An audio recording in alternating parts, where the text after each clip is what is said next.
Halo sahabat Secan, ketemu lagi dengan saya Freddy Teopasa di channel YouTube Secan Indonesia. Kali ini saya akan bincang-bincang dengan Dr. Lukman M. Gizi dari Praktik Mandiri Perseorangan di Duta Indah Residen Klaster Alexandrit, Gebang Raya, Priuk, Tangerang. Kali ini saya akan membahas mengenai cara penularan dan pencegahan cacar monyet. Ya. Ikuti ya bincang-bincangnya.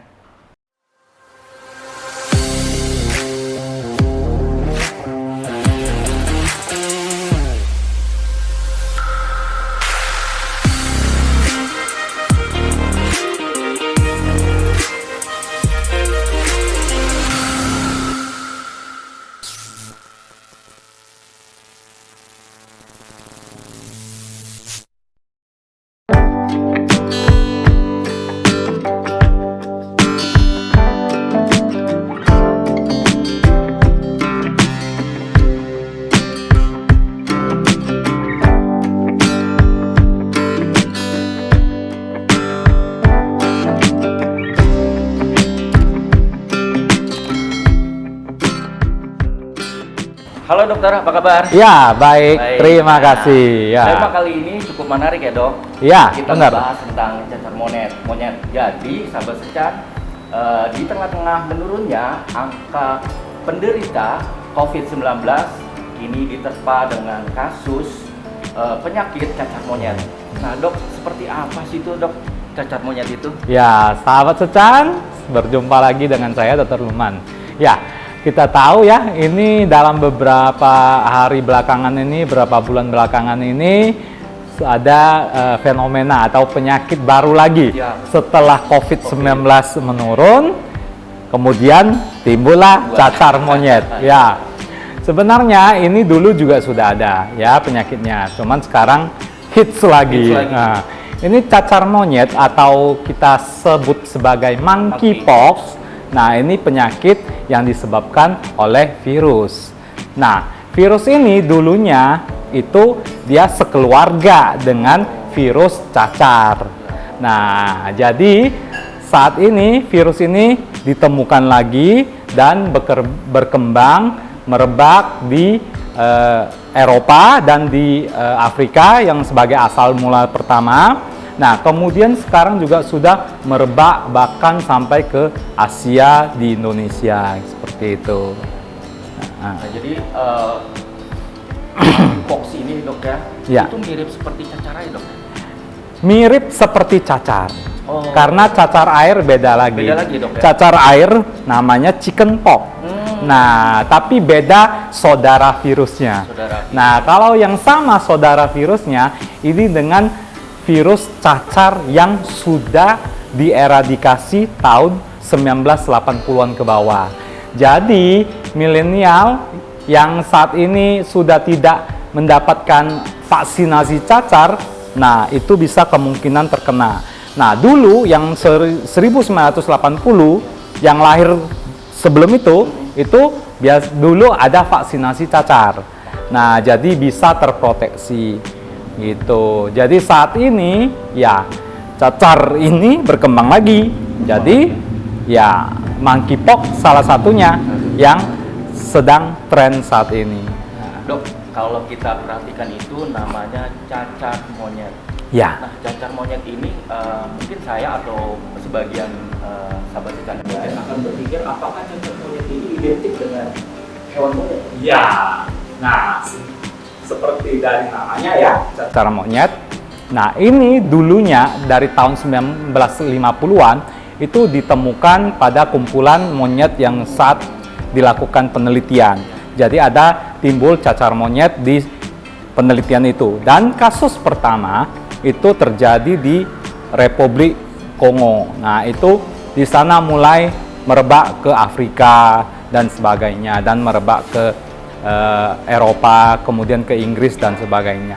Nah, cacar monyet ini disebut dengan penyakit zoonosis, yaitu penyakit yang ditularkan dari hewan ke manusia. Kemudian nanti perjalanannya dari manusia bisa ke manusia. Nah, selain monyet, sebenarnya ada lagi hewan lain yang bisa menyebabkan ini sebagai biang atau agennya, yaitu tupai dan sebagainya gitu.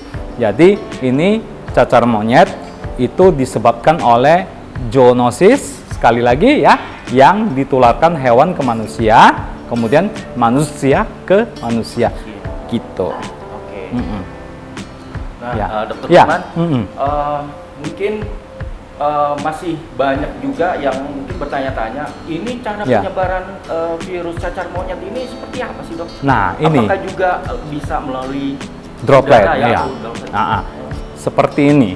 Kalau dari cacar monyet itu yang paling sering ditemukan itu ialah kontak langsung dengan hewan tersebut yang membawa virus.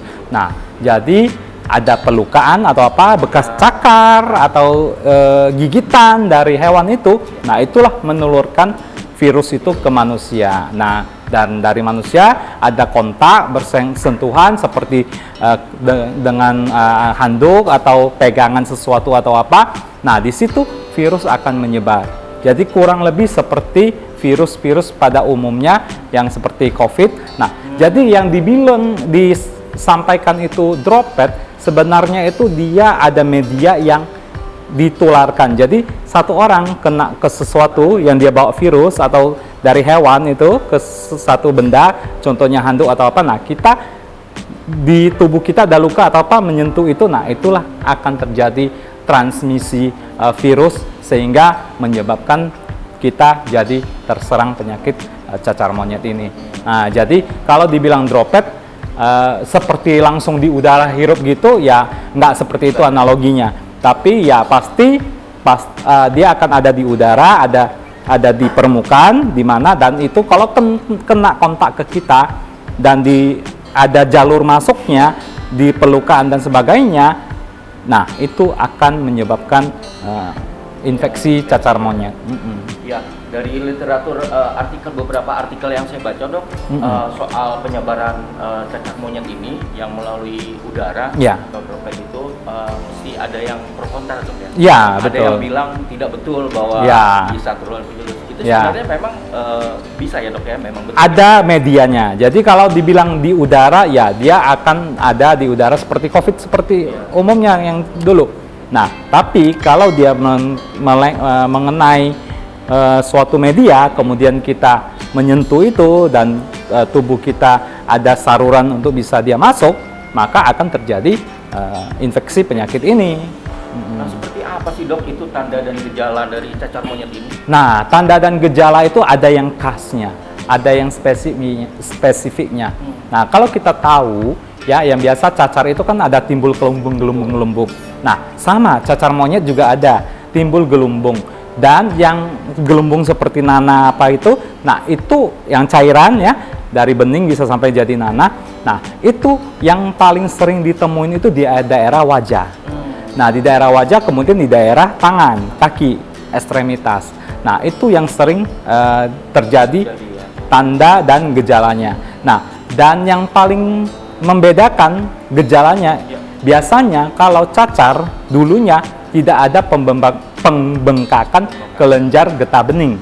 Nah, kalau di cacar monyet itu bisa ditemukan pembengkakan kelenjar getah bening. Di samping itu ada gejala yang lain seperti tanda-tanda sakit seluruh badan, sakit kepala, kemudian demam, kemudian tidak nafsu makan, tidur, lemas, astenia dan sebagainya. Nah, itulah yang menyebabkan itulah tanda dan beberapa gejala yang menyebabkan yang disebabkan oleh infeksi cacar monyet ini. Itu betul juga nggak, Dok? Sebenarnya penyakit cacar monyet atau virus cacar monyet ini lebih banyak diderita oleh anak-anak. Itu betul, Dok? Ya, karena pada anak-anak memang kita tahu daya tahan tubuh juga rendah, kemudian anak-anak juga terlalu aktif, ya, main juga dengan hewan dan apa segala macam. Nah, itu bisa menyebabkan infeksi terjadi pada anak-anak. Meski orang dewasa juga bisa ya. Jadi anak-anak bisa yang di saat ini ditemukan lebih banyak terserang untuk di anak-anak.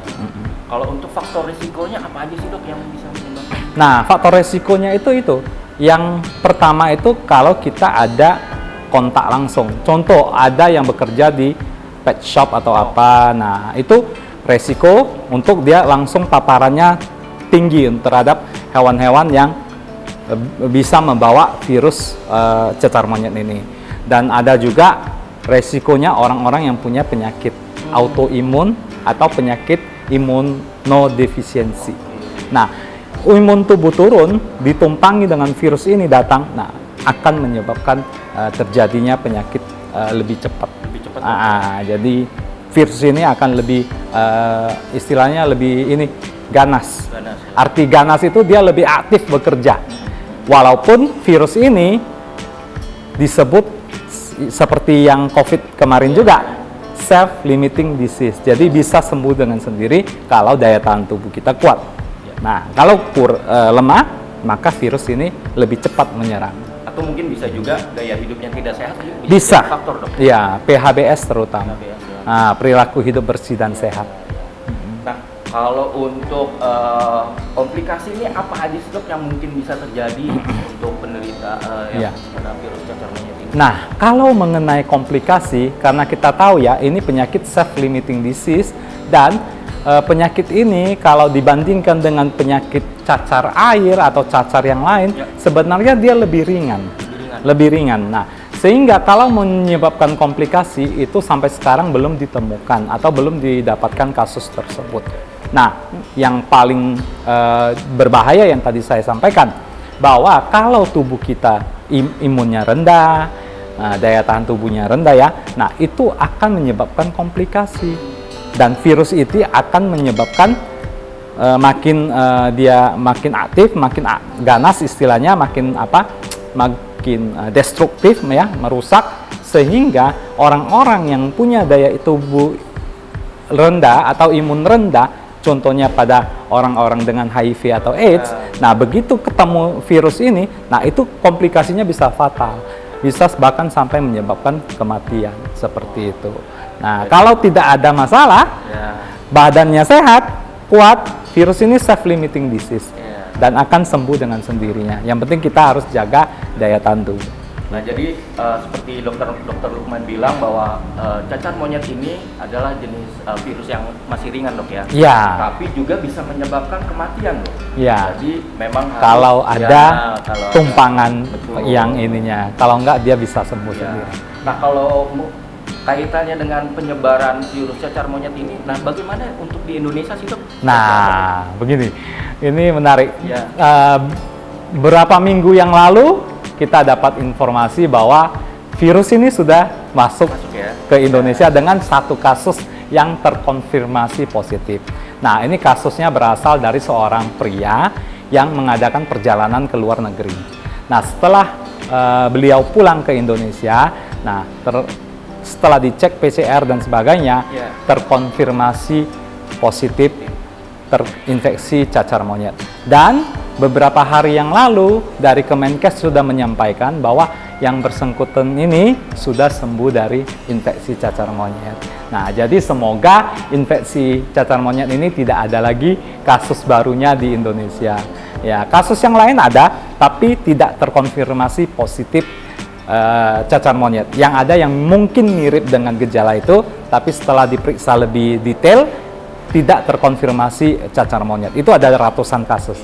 Tapi yang terkonfirmasi positif, satu yang dari perjalanan luar negeri. Dan penderita itu sudah dinyatakan sembuh ya? Iya, sudah dinyatakan sembuh. Dalam beberapa hari hari Minggu kemarin, kalau tidak salah, dari Kemenkes sudah press release menyatakan bahwa yang bersangkutan sudah dinyatakan sembuh dari infeksi cacar monyet. Gitu.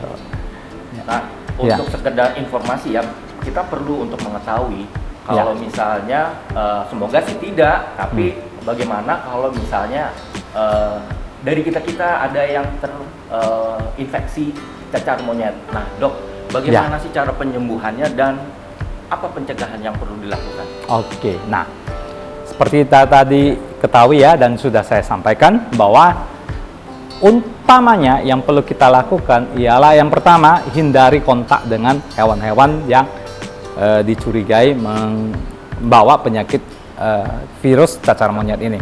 Nah, itu yang utama. Kemudian yang kedua, kita harus melakukan pola hidup bersih dan sehat, PHBS. Ya, jadi semuanya harus bersih, kemudian ada pegang segala sesuatu, harus cuci tangan, seperti kita pelakuan juga terhadap infeksi virus COVID gitu. Jadi kita harus hindari kontak, kemudian menjaga jarak supaya jangan terlalu sering berhubungan dengan hewan ya yang kita curigai terkena virus ya, contohnya tadi yang hewan kera dan sebagainya. Kemudian perilaku hidup bersih sehat, kita makan makanan yang sehat dan bergizi, gizi seimbang ya. Kemudian juga kita harus meningkatkan imunitas kita.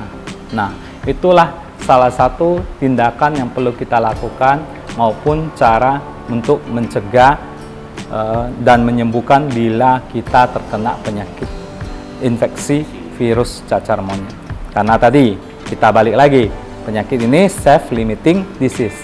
Jadi kita harus bisa menjaga diri kita sendiri, lingkungan bersih, kita hindari kontak ya.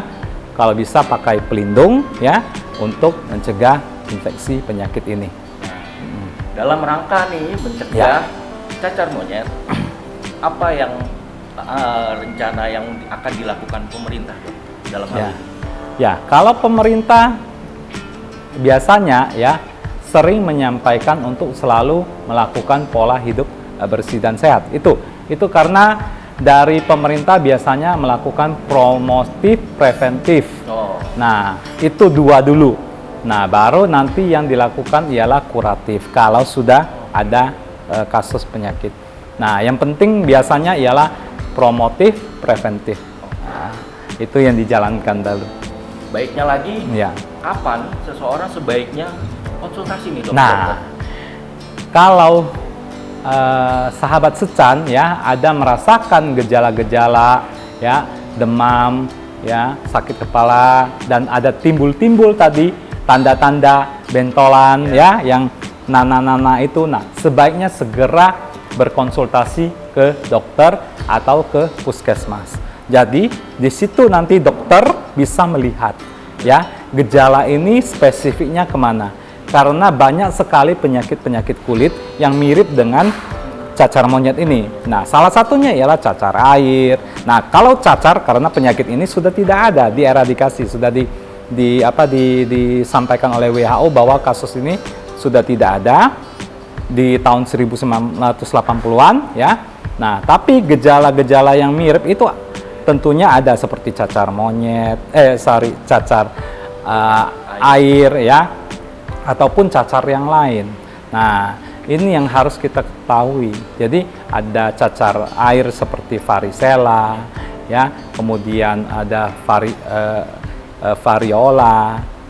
Nah, kalau variola itu ialah cacar monyet, cacar biasa yang sudah dieradikasi. Tapi bisa saja ya ini akan timbul lagi. Jadi kalau sahabat secan menemukan bintil-bintil yang ada nanah dan segala macam dan terutama ada di daerah wajah, di daerah tangan ya. Nah, itu sebaiknya hati-hati benar, segera periksakan diri ke dokter dan bisa diberikan treatment yang semestinya, yang tepat gitu. Jadi jangan abai, jangan acuh tak acuh. Jadi harus segera berkonsultasi ke dokter bila mana mendapatkan tanda-tanda dan gejala yang disebutkan tadi. Nah, sahabat sejan itu tadi ya. Jadi jangan lupa kalau tanda-tanda dan gejala yang tadi disebutkan oleh Dr. Lukman, buruan segera konsultasi ke dokter, periksa ke dokter untuk mendapatkan penanganan yang cepat dan tepat ya. Jadi jangan nunggu sampai gejalanya semakin parah ya dok ya. Iya benar. Begitu. Ya. Nah sahabat secan, kalau misalnya kalian ingin bertanya-tanya atau berkonsultasi seputar kesehatan dengan Dr. Lukman, kalian bisa langsung menghubungi Dr. Lukman di mana dok? Ya, bisa langsung menghubungi saya di WA ataupun di HP nomor 087888136942 atau di nomor WA yang tertera di bawah ini setiap hari Senin sampai Jumat dari jam 3 sore sampai jam 5 sore. Ya, Mohon maaf sahabat Secan bila mana terlambat dalam memberikan respon dikarenakan antrian yang harus dijawab. Nah, sahabat Secan, itu tadi ya. Silakan menghubungi dokter untuk berkonsultasi menanyakan seputar kesehatan yang dialami ya. Terima kasih. Nah, sahabat Secan, itu tadi bincang-bincang saya dengan Dr. Lukman M. Gizi dari Praktik Mandiri Perorangan di Duta Indah Residen Klaster Alexandrit, Gebang Raya, Priuk, Tangerang. Saya Freddy Kriopasa mengucapkan terima kasih dan sampai jumpa. Sampai jumpa.